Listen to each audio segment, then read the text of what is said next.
episode of In Depth with Dion. In this episode, I speak with Kashá Taylor, a Memphis-born digital content creator and founder of Melanin Vibes, about how she cultivated community in Tulsa and how she overcame the backlash she received from speaking out. But first, the rundown. Local news, the City of Tulsa Reparations Commission has proposed a $24 million plan to support housing for survivors and descendants of the 1921 Tulsa Race Massacre, as well as survivors and descendants of racist policies after the massacre. It's the first phase of a multi-phase plan to deliver equitable policies across business, health, justice, and more. State news, Afropop, Oklahoma's only Black-owned soda company, is exploding with popularity. In an interview for the Black Wall Street Times, founder Jamel Stevens said, quote, "We're still not seeing that representation that we want in soda, and so another soda company exists to disrupt and to change the beverage industry." And in national news, as President Trump continues attempts to gut the federal workforce and bypass the Constitution, Vice President J.D. Vance has falsely claimed federal judges don't have the authority to check Trump's power. The statements and actions from the White House make it increasingly likely that the American people will have to be that check themselves.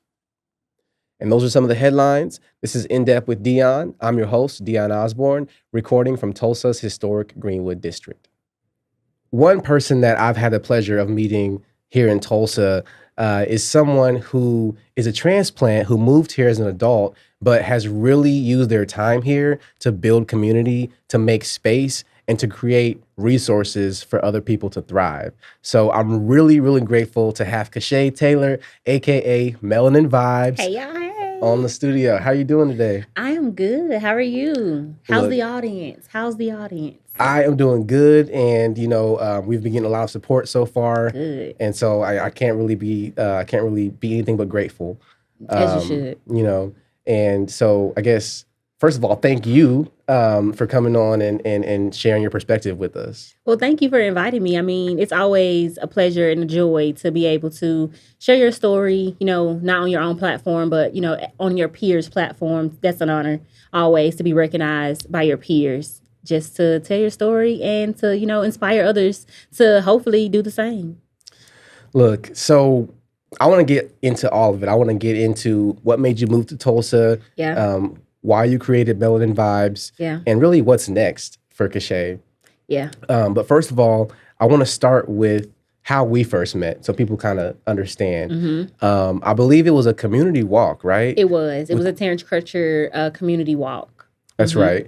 And you and me and another lady, we just kind of got randomly partnered together. Mm-hmm. And I remember I had asked y'all to handle the technical stuff with the looking up the names on the app. Yeah. You was like, I just do the knocking. Yeah. I'll do the knocking because I did not know. I opened that app and it's like all these names, all these details. I'm like, I don't know what this is. Yeah, and we still have to be social and talk and, know what we're doing, but also practice safety because it's only 3 of us and we're knocking on strangers' doors. So I get that. Right. Yeah. So I appreciate y'all for coming through on that. Yeah. But really, it was through that we kind of got to know each other. Yeah. And I kind of got an understanding of who you are and what you're doing in the community. Right. And I ended up interviewing you for a story in the Black Wall Street Times. We did. I forgot.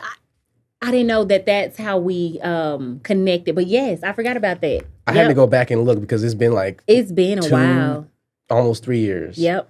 Dang. Yeah. Man, time flies. So, and that story that I wrote about you was you had created these what do you call it? It was the brunches at that time. For Black women. Mm-hmm. Talk about that. It was the Melanin Vibes meetups, and it was something that I created pretty much just for Black women in Tulsa to come together once a month through brunch. Just good fellowship. We never, honestly, it was always a theme. So it was always dressing up as your jeans and your white tops or, dressing up in your pastels, whatever you wanted to do. But it was always fun. It was always something fun to do. But my thing was we came as strangers, but we left as left connected. We left like we knew each other, we could support each other. And if we saw each other again, it wasn't like I don't know that girl, or, oh, it was more like, hey girl, I know you, like, let's talk, let's catch up, let's network together, and so that became something that a lot of people look forward to every single month. And so I kind of got a lot of people, excited about it. And the men started to ask, well, we want to come to some stuff. Like, what can we do? And I was like, hold on, wait 1 second. It's about the ladies right now. Not your turn. Right, it's not your turn. But then fast forwarded, after we did that for an entire year, we started doing dinner parties and hosting dinner parties. And that way, men and women can come and, just facilitate community. It was a lot of transplants coming into Tulsa, a lot of just a lot of people, but it was also a lot of hurt, natives of Tulsa that was here and just didn't know how to, come in and, fellowship with the people who were coming in to Tulsa and learning their stories and learning how we can work together. And so I created the dinner table, as a way, just bringing back that dinner table approach within our families, bringing it to the community, because I love history, and being from Memphis, I grew up with knowing the civil rights. So I know the civil rights movement. I know the influential people, but I also know the people that were on the sidelines pushing, and facilitating these things to happen, where they didn't get the recognition or they didn't get the validation, but their impact, lasts so long. So I got pulled inspiration from Georgia Gilmore and, her, movement around the Alabama bus boycott, and what she did to kind of help push, it was supposed to be for 3 to 4 days, and it turns into, all this long, a year of, just boycotting a system. And so I wanted to kind of honor, those people and do, follow their blueprint and create a space into Tulsa where we can create healing, where we can get to know each other, and we can strengthen the community that was, that is here and what's to come from it. Because I didn't really see nobody doing that. I didn't see anybody taking the time to really facilitate healing spaces, but also fun and inviting spaces as well. Like, food, fellowship, conversation. Those are the key things that pull people together. Race, gender, all of that, economic status. But food and a good time and talking, that's what's going to bring us together and connect us even on a deeper level. And so that's pretty much how I kind of, went from doing brunches and then doing dinners and hosting events. And it just became something that people started to pick up. And doing it from their own point of view and starting to, host events, that they wanted to see. And I'm just sitting back like, yes, yes, Tulsa, take it, run with it, get it, yes. So, yeah. And to back it up, what really drove you to leave Memphis and come to Tulsa? What's your story? Okay, so I'll take it from the beginning. So when you say my story, I have lived many lives, many lives. And I didn't really know that until I got to Tulsa, where I started to kind of see, like, God uses everything for, his glory. And so Romans 8:28, all things happen for the good of those who believe and that are called for his purpose. And so I had to start to kind of think that, like, dang, like, I love so many things and I'm so good at so many things. And then I got to Tulsa, God kind of molded it all together. But how I originally moved to Tulsa was through Chick-fil-A.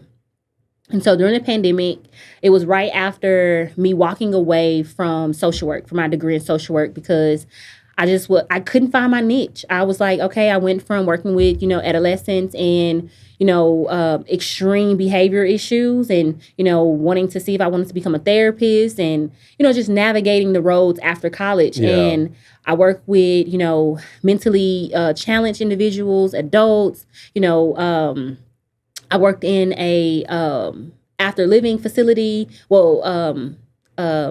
Kind of like a living facility for people who had adults who had mental challenges or, on a spectrum or things like that. So I worked in that and I loved it, but I didn't get paid. I didn't get paid nothing. And so at that time I had to go work for Chick-fil-A as a part-time gig. And I did restaurant management and restaurant service throughout college, just, here and there, but I never did it, as a career. And so this was my first time saying that I'm going to leave social work and I'm going to dedicate my full time into Chick-fil-A. And so in that process, it was hard because I had people telling me you're going to work for Chick-fil-A, like you're going to be bagging burgers, like girl, what is this? Like you a college educated, very phenomenal woman, like what are you doing? But in that moment, I like kept going because it was bigger than what I could even imagine. Because in that point, I was learning servitude, I was learning leadership, I was learning, how to be a good steward of what I have. And so in that time, I absolutely loved working at Chick-fil-A. I got to develop, young leaders. I got to, manage stores. I got to manage people. I got to really develop into a leader, honestly. And so my owner operator at the time started to give me kind of boost up and letting me lead. And so he would give me books and listen to podcasts, and to this day I still listen to those same podcasts and I still refer to those same books when I'm having a tough time, because like that's where it all started for me. Like that's where leadership and the gospel kind of connected for me. And so after working with Chick-fil-A for about 2.5, 3 years, my owner-operator switched and got a location into Oklahoma where his wife was from. And so it's really, really tricky to get a location where your family is, because you never know where you're going in Chick-fil-A. And so at that time, it was the pandemic. It was a lot going on. Everything was closing. It was literally at the height of the pandemic. When he asked me to move to Oklahoma with him and his family, me and another young lady, and crazy enough, she went to school for she was a brain surgeon. Like she was going to school to become a brain surgeon, and she was also working at Chick-fil-A as well. So like this is the people that is behind the counter that you really don't know. Like they're highly educated. Another Black woman as well.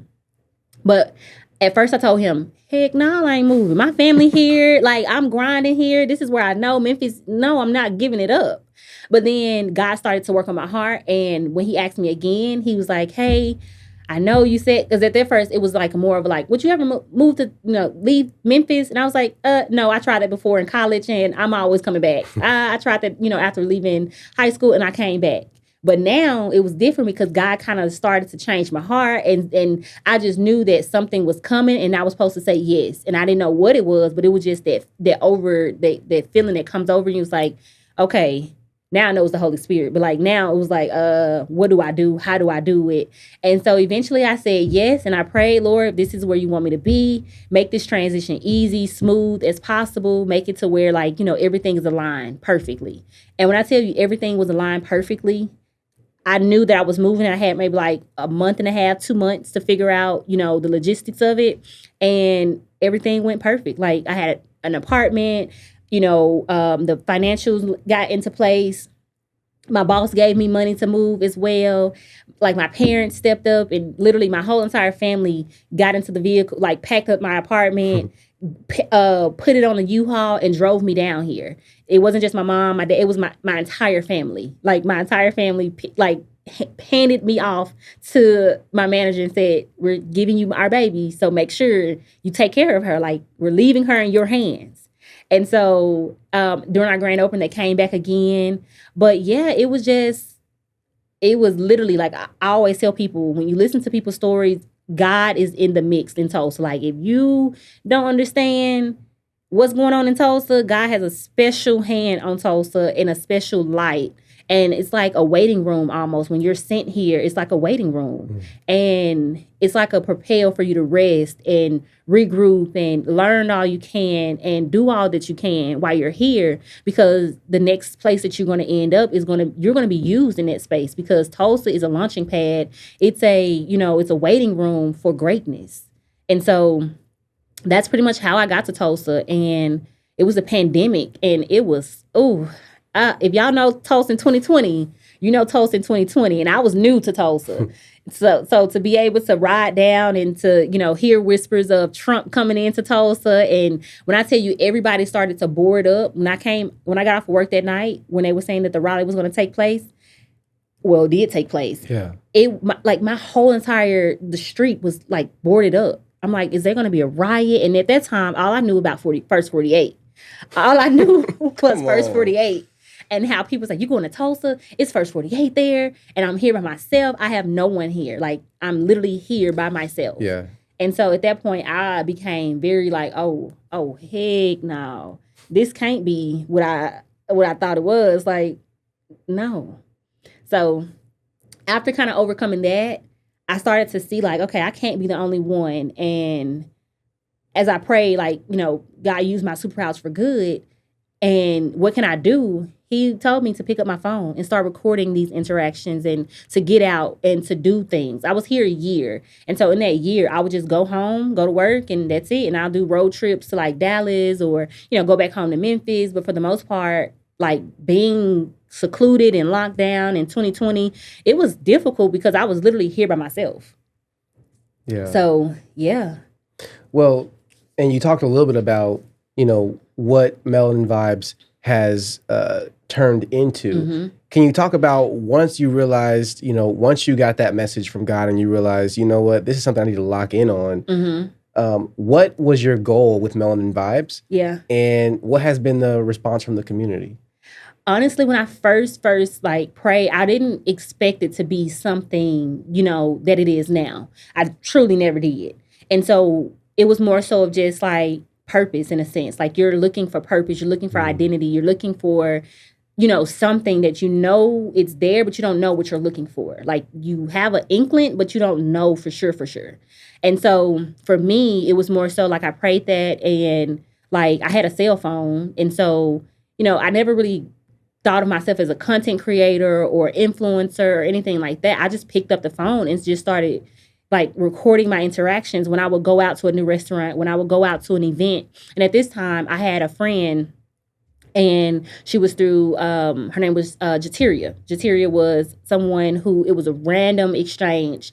And one day she called, she was like, oh, I'm hosting this event, and I see that you're doing this, and I love this. And, I just want to be, I want to help you, whatever you need. But, also I want to see if I can, promote, to your audience. And at that time, that was the first kind of interaction that I had, to where it was like, oh, this is something, because this is someone who I didn't really know, but, she heard it, through the community, that this was a platform where, like, the Black experience of Tulsa was kind of, developing and starting to kind of like, showcase, something that was positive, something that was, unique, but it was centered the Black experience, nothing else. It was the Black experience. And so once she kind of saw that, because she came from Atlanta, and so Tulsa brought her here and as a remote worker. And so we kind of started to say like, hey, like, well, I'm going to start inviting you to these events, to, help you with your content and help you, produce more content. And in exchange, yeah, we're just chilling, girl. We're just hanging out, getting to know each other, vibe and friends in a sense. And so, yeah, that was literally like a person who really kind of helped me, really truly grasp the story of Tulsa. And she's a transplant. She's from Atlanta. And so she was just like, these events is like, cool events that weren't open to the public, but I was her plus one. And so just, getting me in the mix of, creating the content, editing, putting it out there, putting the voiceovers behind it. And so from that point, I started to say like, okay, what's in the community? What's going on? Like, how can I volunteer? Like, what is it that people don't know about? And how can I amplify that and give people, more opportunities to show up within their own community? And I was thinking about my own personal experience. But then once I kind of started to get out more and started to hear the stories from natives from Tulsa, and my heart bled, because being raised in Memphis and being like, knowing my history at a young age, like going to the civil rights museums, like being taught, my history from Black teachers that was in my school. Like as a child growing up where everybody was Black around you, like everybody, your teachers, your doctors, like the police officers, like Memphis is, now that I know, is very rare.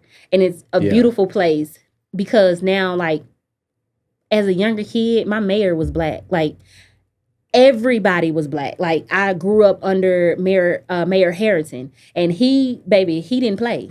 He didn't play. But he made sure that our schools were taken care of. He made sure that the city of Memphis, he was one man that was loved. And even now, like, the city loved him and still love him. And like even now we have another Black mayor.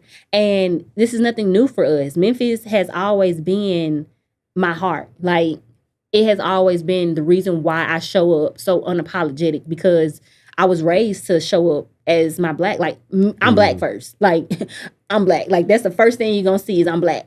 So I was raised to be that. Now I went to college and, I got, more, put polishing around me. But for the most part, I ain't gonna change who I am. I can't.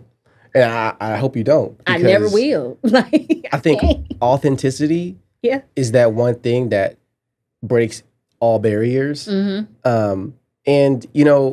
I want to put some respect on Memphis real quick. There are some similarities when you think about Memphis it's one of the blackest cities in the country, right? Yeah. But a lot of the perception of Memphis is only on negative things. Yeah, like the crime. Or First 48. We had our stint with First 48 too. The city chose to take it down because it didn't bring a nice positive look to the city.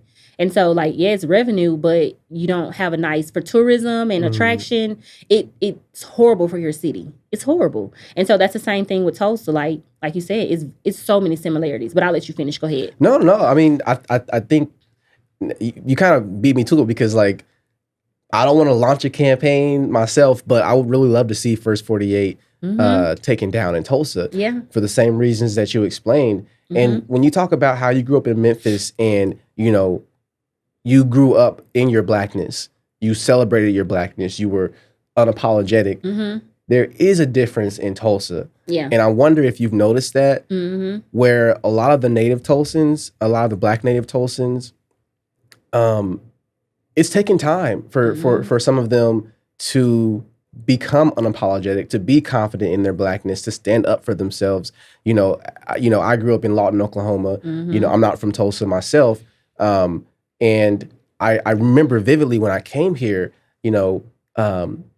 people didn't want to make waves. People didn't want to disrupt or say the quiet part out loud. Could you blame them?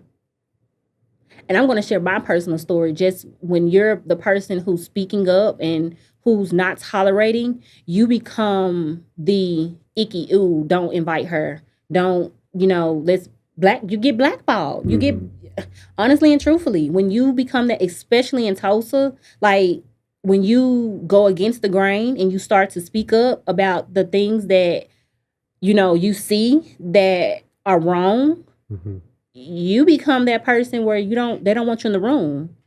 They don't want you in the room no matter what you're doing or what the community says. They don't want you in the room. So just imagine, the people who grew up here, and that's just been the thing that's been cycling, from generation to generation. Yeah. You become scared because your livelihood, you can't get a job in Tulsa. When you start talking too much, you can't get a job in Tulsa. You can't, maneuver freely around Tulsa. It's been plenty of stories that, I even had to kind of check myself to say okay, is it really worth it? Yeah. Not being able to support your family, not being able to, work in, the industry that that you literally went to school for, 4 or 5 years for a college degree. You can't even work in this because you upset somebody, because of what you said. You rubbed them the wrong way. It's no grace. It's no forgiveness. It happened a year ago and it's going to still keep, hunting you over and over and over again. And that's why I have a heart for the natives of Tulsa because, the history of the massacre and how that was, hush, hush, quiet, quiet, don't talk about it or we'll do it again. Yep. And so again, it's been generation from generation cycling, just continuing. And so now that you get these, influx of, transplants into Tulsa from various avenues, it's oh, well, we want to come for the history. And then you have a negative, from the natives, it's cold shoulder. We don't want nothing to do with that. And I get it. Everybody who done came to Tulsa has taken from Tulsa. No one have given to Tulsa. Everyone has taken a piece of Tulsa for themselves, from the history side of it, from the, bringing in all this, new people coming in, and everybody just don't want to accept the fact that Tulsa has always been here. Tulsa has a history, and let's honor that history, regardless how we're trying to move forward. Let's honor what's already been here We dug it up. So now that we've dug it up, like, what do we do with it? Let's honor it. Let's celebrate it. Let's give a face to it, and so that we can heal. Let's create some more spaces to where we can talk about these things freely and not get in trouble, or not have to feel like we can't say these things or honor our, family or our lineage or our tradition as Black people because, it's looked upon, like it's looked down upon. Let's not do that. Let's honor it. Let's bring it up. It's already been dug up. Now that let's hold a space for it to where people from both sides can truly learn and grasp and move forward. We can't do anything. The blueprint is there, and from a community side, the blueprint is there. Not even from the states and regulations and what people won't honor or won't accept from a community side. I'm not even talking about the law. I'm talking about the community. We have so much more power together than we do individually. Like, we got so much that we can do to honor our history, to honor each other, and to move forward. Now, we do got a lot to get there before we can that to happen. A lot to unpack. But it's not impossible. It's not impossible. Well, and that's really the spirit of Greenwood, right? You had people who, some of them were descendants of, Creek freedmen. Some of them were Black freedmen from the South who moved to Oklahoma or Indian Territory before it was even a state. Yep. Right? And that's how you built that 36, 38 square block of Black excellence. And so what is your advice for people who maybe want to lock in with Tulsa, but they feel this tension and they don't know how to navigate it? Okay, you're going to get uncomfortable. Get uncomfortable.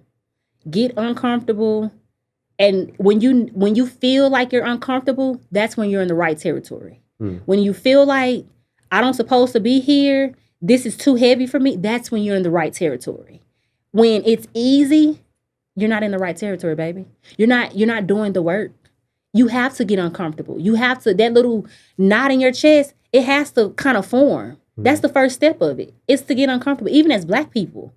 Like, for your voice to be heard, that little gotta come first. The shakiness, the quivers, the shivers, the scared, it has to come first. But you gotta find a way to break through that. Because it's important for your children to know their history. It's important for you to know your history. And we're in history now. We're making historical movements now.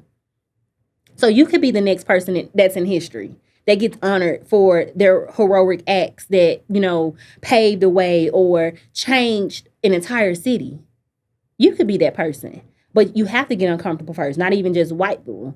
We're going to talk about the white. We're going to talk about our friends on the other side later. Right. But same for them. You got to get uncomfortable. It's easy to, be in the room and you're the person who, you have the power to say yay or nay.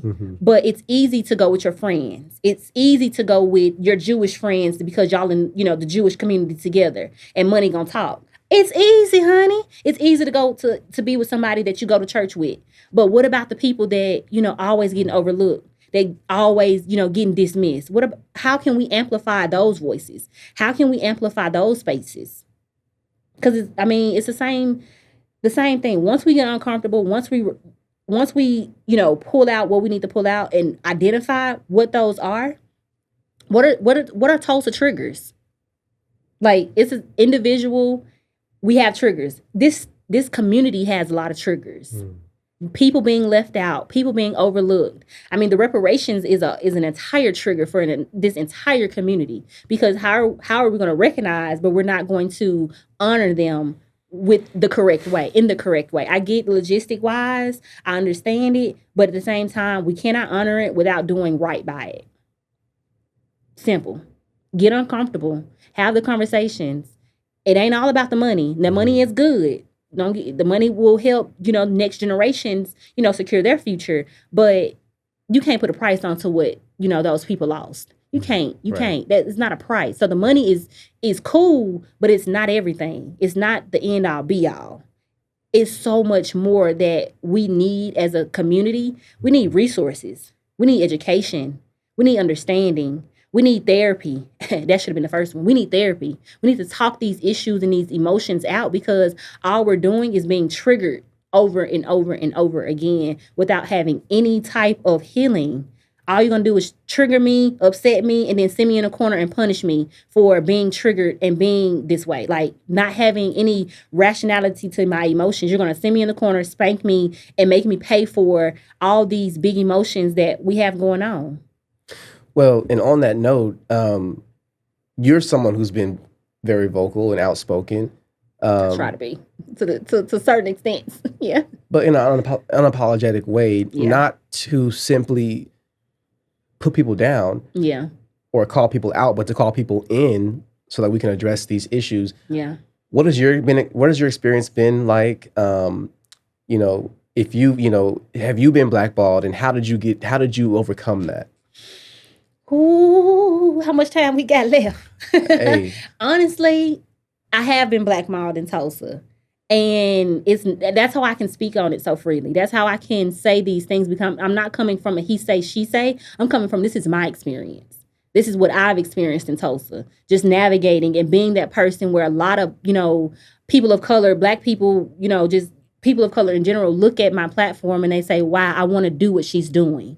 I want to be, the voice in my community. But also it comes with a price. I can't work in Tulsa. I have a degree in Tulsa, and when I feel in hard times, and that's how I realized that no matter where I applied, it was always a denial. And I didn't take that as oh, poor me. It was a no, keep going, keep doing it. Something gonna come. I focus on where there's life. And so if it's not life there, okay, cool. I'm not gonna let it stop me. Mm-hmm. God got something bigger for me. Because all things work together, again, for the good of those who are called.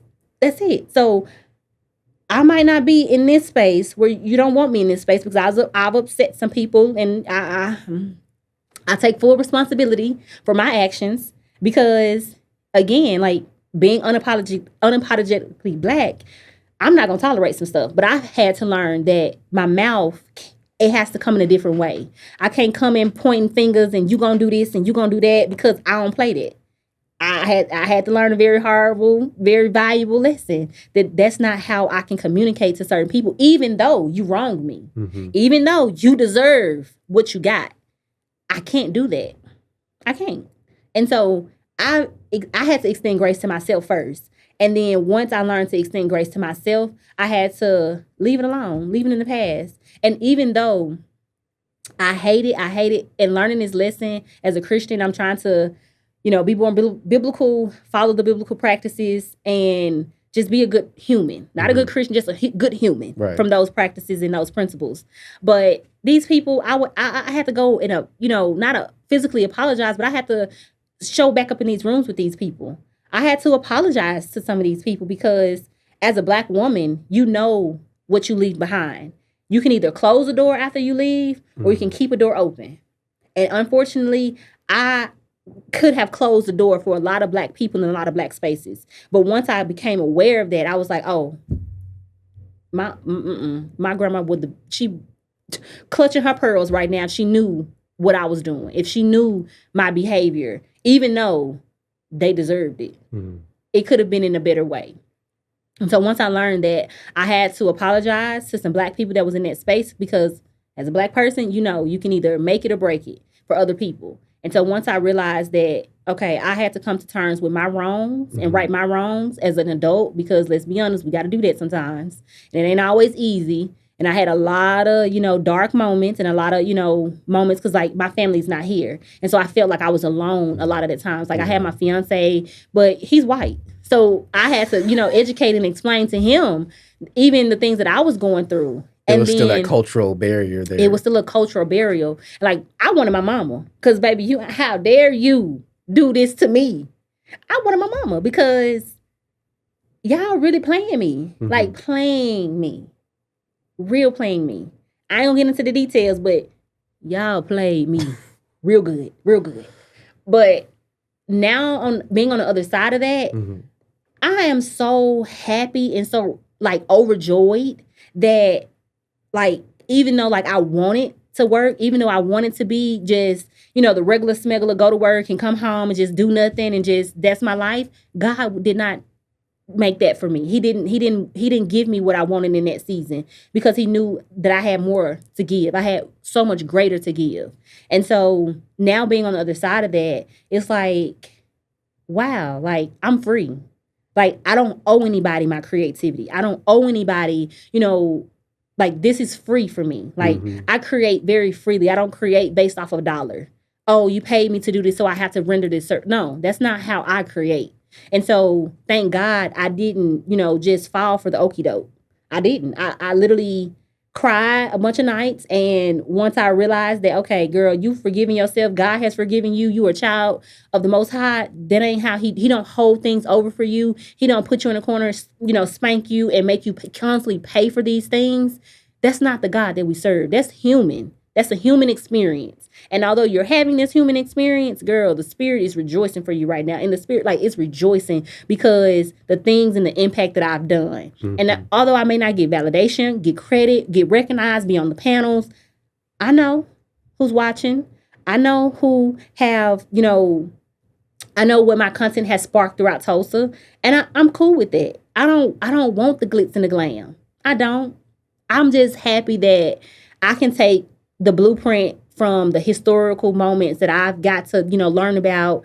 I've gotten to take the blueprint and I've got to run with the blueprint in my own way here in 2024, about to be 2025, that really woke people up and gave them, that the fire that they needed, that they missed. And so to be able to do that, turn my dark moments into the light and acclimatizing it it's been something that I've had to lean in constantly because it's easy to go into the back shadows, to be forgotten about, to just, handle you and your business. What goes on, like handle my home. Yeah. Other than like having this entire pressure over my back to support Black businesses. It ain't a pressure. It's something that I do. But like, it's a pressure when you have to record it and put it out there for other people to see how easy it is to support. It's intentional, but it's so easy to support a Black-owned business.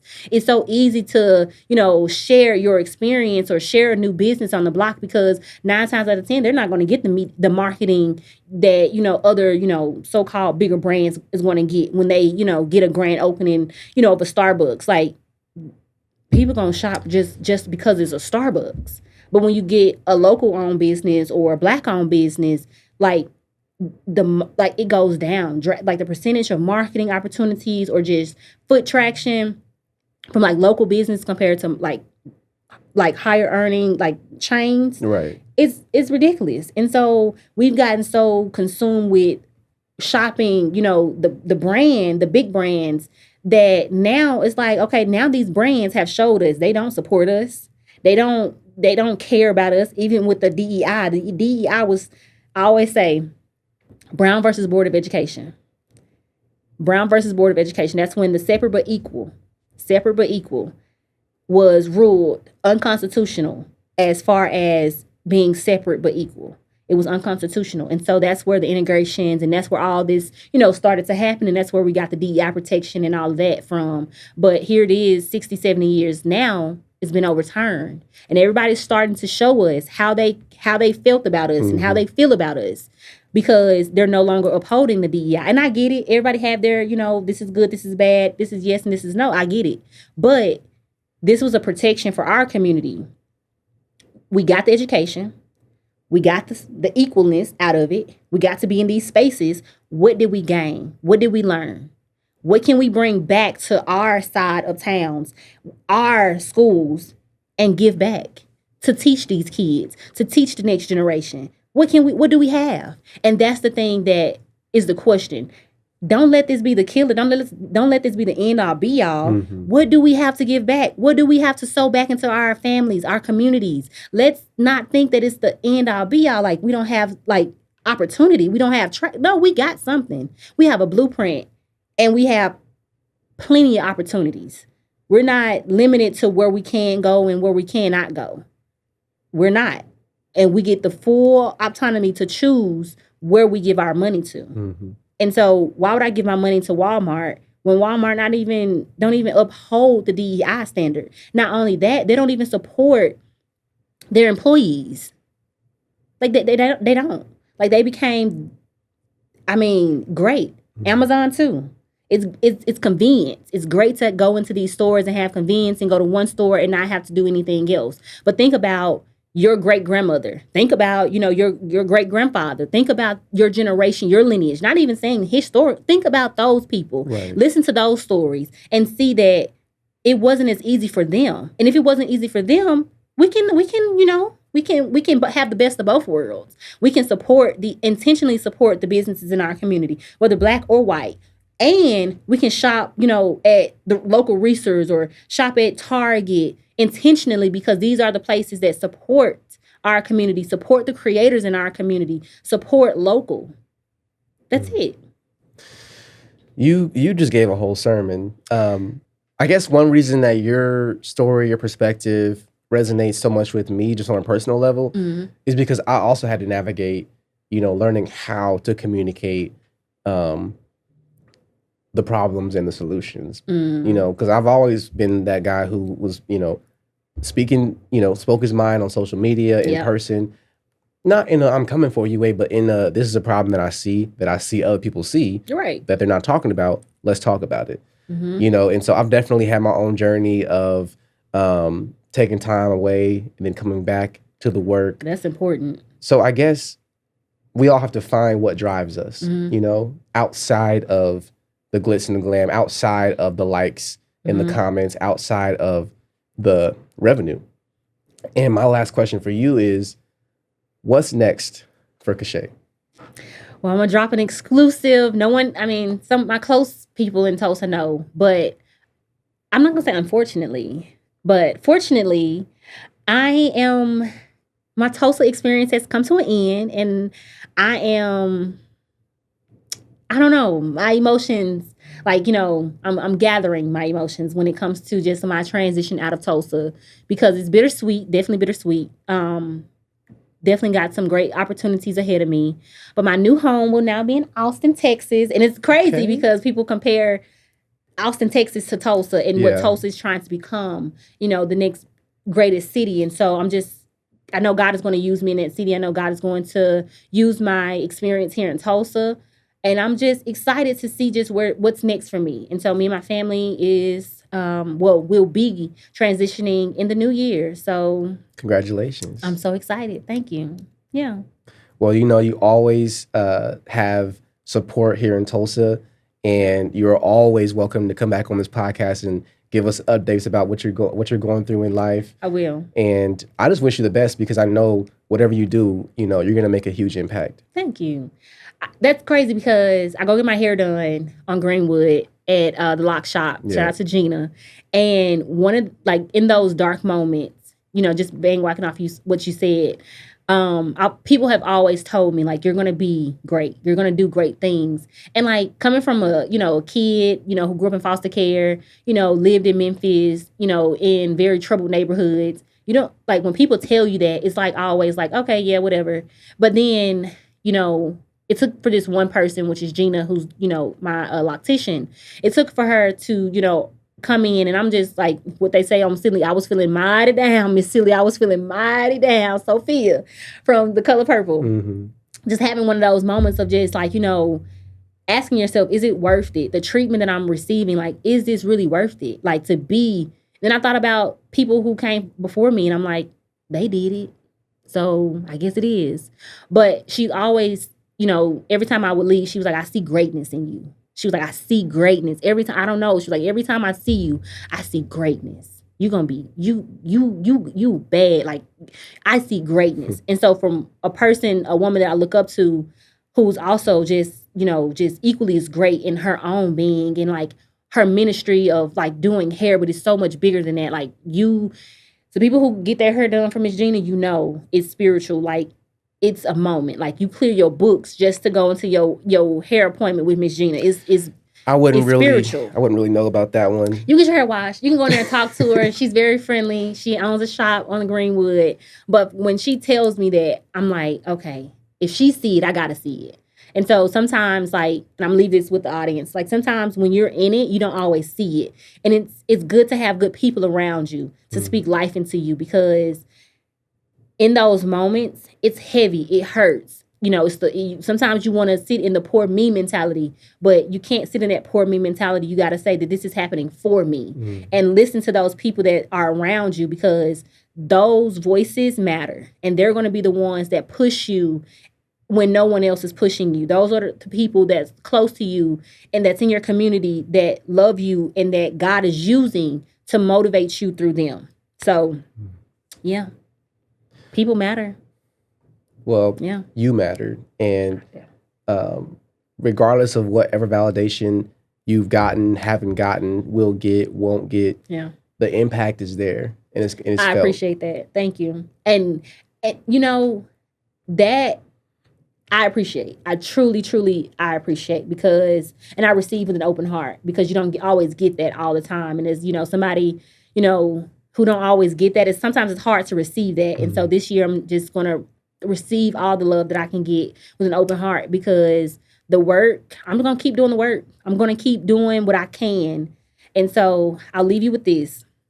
Before I leave Tulsa, I'm not just going to leave Tulsa. I'm leaving Tulsa, and I'm gifting the creators of Tulsa, whoever want to be, an aspiring content creator who want to impact their community.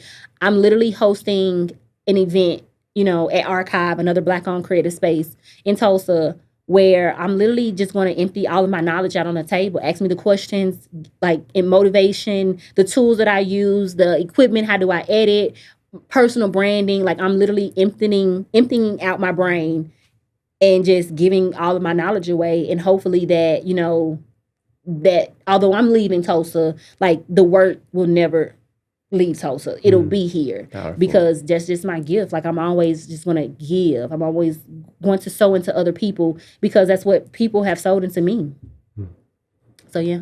Well, thank you so much. I pray that whoever hears your message and is going through similar issues, that they can get something impactful from it, and that it can help them, because you've helped so many people, including me. Kashá Taylor, Melanin Vibes, thank you so much for joining us. Thank you, Dion, for having me. I had an amazing time.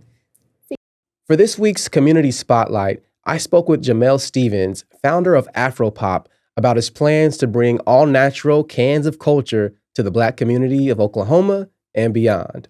Hear what he had to say. Faygo, we know all those kind of nostalgic grape, orange, all those sodas that we go to the store get as kids.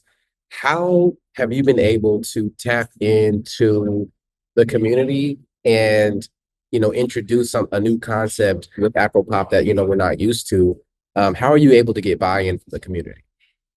So, I think, right, we're, a lot of times within the community, it's expected for us to like a specific soda or, a specific pop, because that's what our our grandparents drank, and what they have, and what their ancestors drank, and so on and so forth, right? And so it's almost like a tradition. But I think that a lot of times when you think about these larger corporations, they don't represent us, and for a long time they couldn't even sell to us, and that's why we had to go drink different types of soda.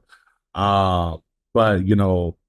I think Afropop is very unapologetic, and I think that it's very bold, right? We put a Black woman on the face of a can and put her in front of anyone and everyone, right? For them to see, and they have a choice of, does that represent them, right? Or do they resonate with the culture? Or are they just proud to be able to see this type of diversity within the soda market? This week on Mic Up, I'm sharing words from Oklahoma Black Lives Matter Executive Director, Reverend Cherie Dickerson, during a speech she gave at a protest on President's Day at the Oklahoma State Capitol. Hear what she had to say. How many times are we going to have to continue to show up in spaces like this and yell out in an aggressive manner towards somebody who really isn't paying attention to what we're saying? That's right. The people united will never be defeated. That is a very true statement, but it's because they are taking action.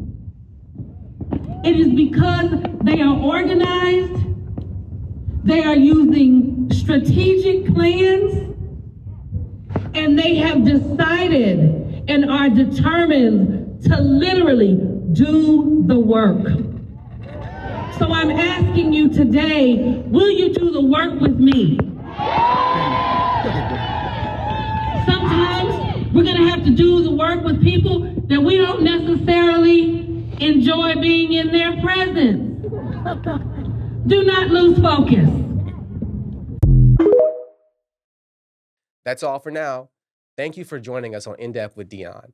Watch on YouTube, on Patreon for exclusive behind-the-scenes content, or listen anywhere you get your podcasts.